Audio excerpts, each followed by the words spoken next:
Hello friend, welcome back to my YouTube channel exam relevant types. আশা করি তোমরা সব ভালো আছো। অনেকে কমেন্ট করছো যে দাদা চক্রবৃদ্ধি সুদের অঙ্ক আমি পারি না একদম, ঠিক আছে, সেটা ভিডিও আপলোড করুন তাহলে সুবিধা হয়, ঠিক আছে। আমি এই চ্যাপ্টার টোটাল 12টা টাইপ সিলেক্ট করেছি। এই 12টা টাইপ যদি তুমি করতে পারো, ঠিক আছে, তাহলে তুমি ডাব্লিউপি বলো, ডাব্লিউবিসিএস বলো, পিএসসি ক্লার্কশিপ বলো, রেলওয়ে এক্সাম যেগুলো হয়, ঠিক আছে, তো এই এক্সামগুলো তুমি অনায়াসে পাস করতে পারবে, মানে এর বাইরে কোয়েশ্চেন না, মানে পিলি বলো মেন বলো, ঠিক আছে। এরপরে দেখো, তোমরা অনেকে সূত্রের সাহায্যে এই চ্যাপ্টারকে কভার আপ করেছো।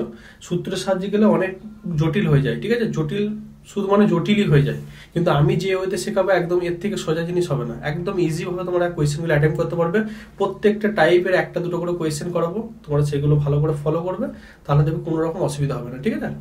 এরপরে দেখো, এখানে আমরা 2 বছরের 3 বছরের ক্ষেত্রে শুধুমাত্র ছকটা একটু জেনে নেবো। ছকটা কিরকম হবে তারপর আমি কোয়েশ্চেন আসছি।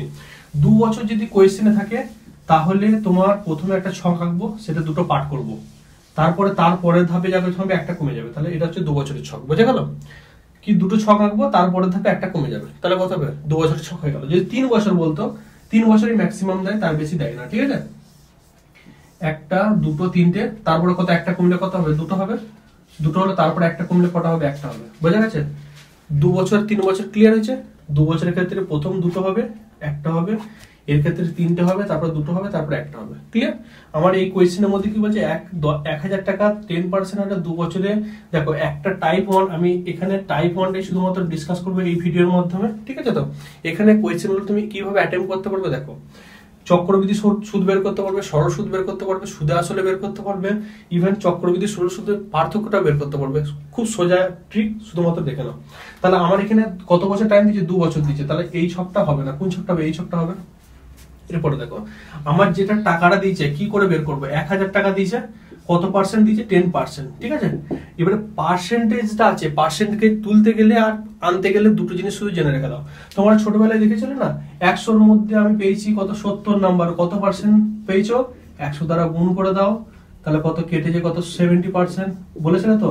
তাহলে এখানে কি পার্সেন্টেজ ছিল? ছিল না। পার্সেন্টেজ আনতে গেলে 100 দ্বারা গুণ করে পার্সেন্টেজ এলো, বোঝা গেছে? আবার এখানে কি পার্সেন্টেজ আছে, তাহলে পার্সেন্টেজ তুলতে গেলে আবার এখানে যেটা পার্সেন্টেজটা আছে, এখানে যদি তুলতে যাই কি করব? 70 বাই কত? 100, তাহলে 70 বাই 100 দেখো চলে এলো। তাহলে কি পার্সেন্টেজ উঠে গেল।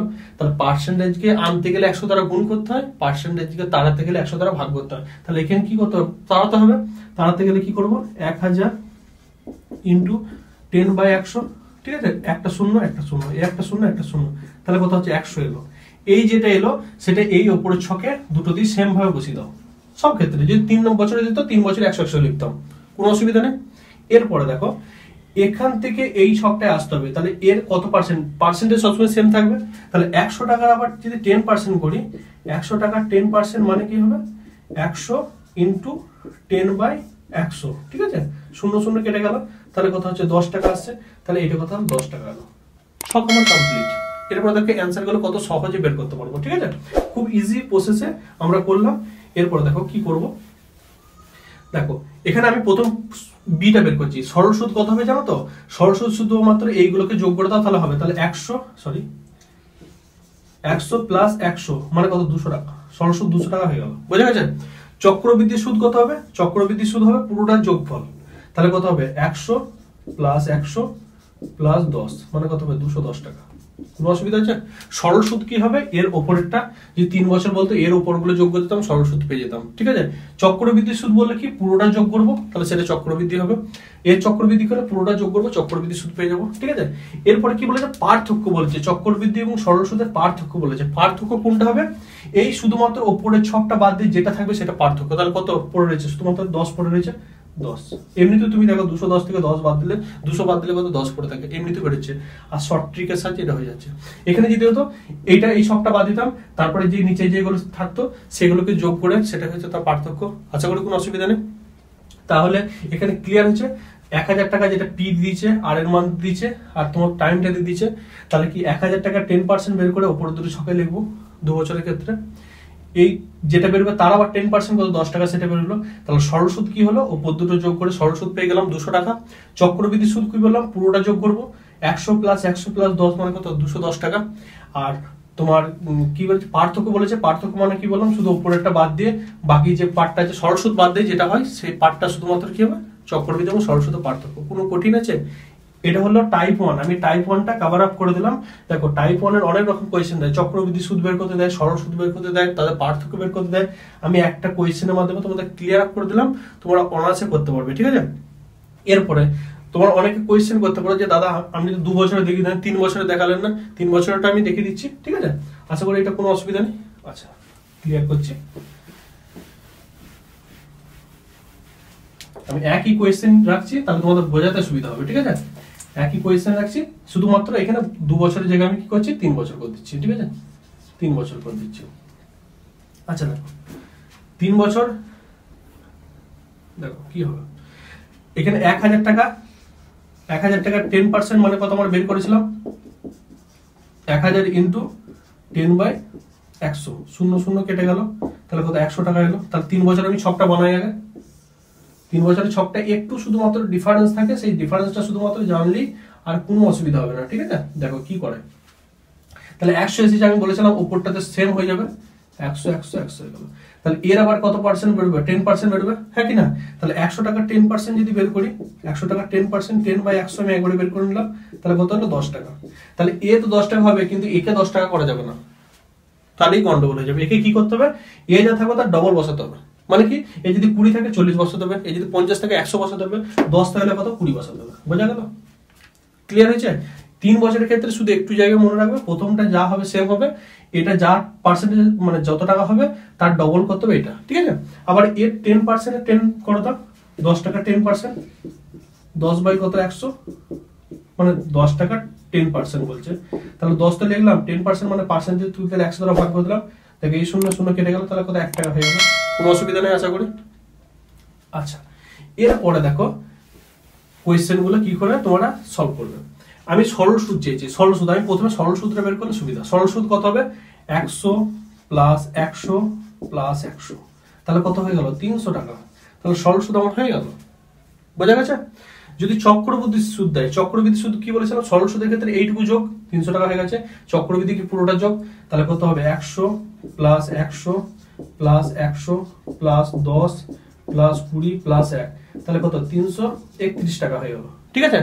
এরপরে কি চক্রবৃদ্ধি এবং সরল সুদের পার্থক্য কত হবে, আমি বলেছিলাম সরল সুদটা বাদ দিয়ে বাকি যে পার্টটা হয়, তাহলে কত আসছে 10 প্লাস 20 প্লাস 1 সমান কত 31 টাকা, তাহলে পার্থক্য 31 টাকা হয়ে গেল। কঠিন আছে? ছকের সাহায্য করলে তোমার অনায়াসে তাড়াতাড়ি করতে পারবে। আরো একটু কঠিন টাইপের কোয়েশ্চেন দেয়, সেগুলো আরো ইজি, মানে 2 লাইনের মধ্যে অ্যান্সার করা যায়, কিন্তু প্রত্যেকটা কনসেপ্ট, কোনো রকম মুখস্থর কিছু জিনিস নাই, ঠিক আছে। আমার যতগুলো চ্যাপ্টার প্রোভাইড করা আছে প্রত্যেকটা কনসেপ্ট দিয়ে করানো হয় এবং টাইপ ওয়াইজ করানো হয়, তাহলে কি বলতো ওই চ্যাপ্টারটার সম্বন্ধে তোমার আইডিয়া চলে আসে, যাই কোয়েশ্চেনে তুমি অ্যাটেম্প করতে পারবে, ঠিক আছে।